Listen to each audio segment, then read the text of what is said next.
আরজিকর কাণ্ডে 24 ঘন্টার মধ্যেই পুলিশ একজনকে গ্রেফতার করেছে, সঞ্জয় রায়। যতই সময় এগোচ্ছে, যতই তদন্ত এগোচ্ছে, ততই এই সঞ্জয়ের একের পর এক কুকীর্তি সামনে আসছে।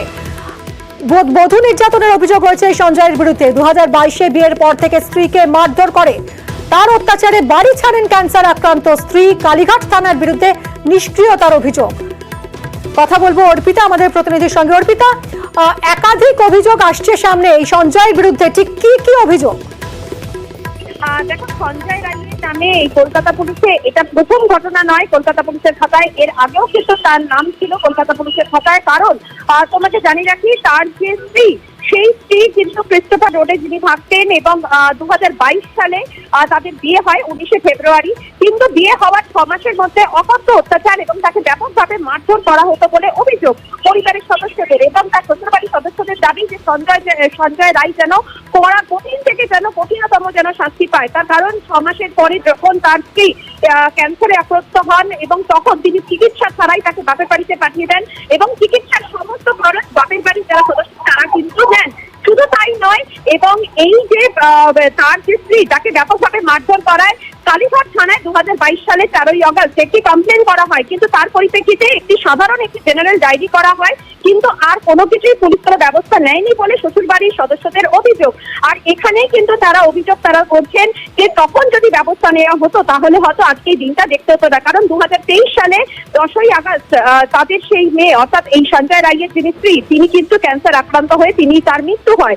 কিন্তু তারপর থেকে তাদের আর কোনো সম্পর্ক নেই। তবে সঞ্জয় রায় তিনি যখন বিয়ে করেন তাদের মেয়েকে, প্রথম যে তার যে বিয়ে, সেই বিয়ের কথা কিন্তু গোপন রেখেই বিয়ে করেছিল বলে অভিযোগ। ফলে সেই ঘটনা থেকে এবং আরজিকরের যে ঘটনা, যেখানে কিনা নির্মমভাবে খুন এবং ধর্ষণ করা হয় বলে অভিযোগ, সেই ঘটনাতে কিন্তু তারা যথেষ্টভাবে মর্মাহত এবং তারা বলছেন যে তাদের মেয়েও চলে গেছে এবং আরজিকরের যিনি ছাত্রী, যিনি চিকিৎসক, তিনিও কিন্তু তাদের মেয়ের মতন।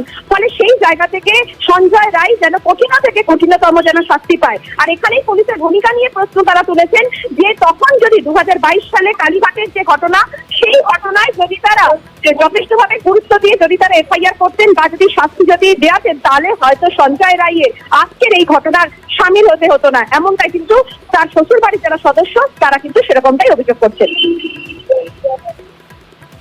ধন্যবাদ অর্পিতা। ওই মারধর করতো, মদ খেয়ে আসতো, বোনকে মারতো, বোন আমাদেরকে জানিয়েছিল। তারপর থেকে ওর সাথে আর কোনো নেই, আমাদের মরার পর থেকে কোনো কন্ট্যাক্ট নেই ওর সাথে। আপনার বোনের যখন বিয়ে হয় তখন কি আপনারা জানতেন যে ও কিসে কাজ করে বা কোথায় কাজ করে? ওর আগে বিয়ে ছিল? সে বলেছিল পুলিশে চাকরি করি। বিয়ের কথা সেটা আমরা পরে জানতে পেরেছি, বিয়ের পরে। সে তো শাস্তি ওকে দিতেই হবে, এইভাবে যা করেছে। হ্যাঁ, অনেক কষ্ট পেয়েছে আমার দিদি। কি হয়েছিল? মেয়ে যখন মারধর করতো, মেয়ে আমাকে কেঁদে কেঁদে বলতো যে আমাকে এমনি মেরেছে, গয়না নিয়ে নিয়েছে, করেছে। হ্যাঁ, অত্যাচার খুব করতো। তারপরে আমি খবর পেয়েছি তো আমি থানায় জানালাম, কালীঘাট থানায়।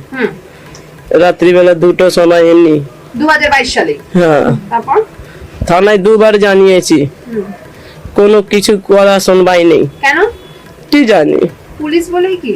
হ্যাঁ, ওনার মেয়ে মানে আমার মেয়ে, ওর যা কষ্ট হয়েছে আমার মেয়েও কষ্ট হয়েছে। এই যে অত্যাচারী করলো, এ খারাপ করলো।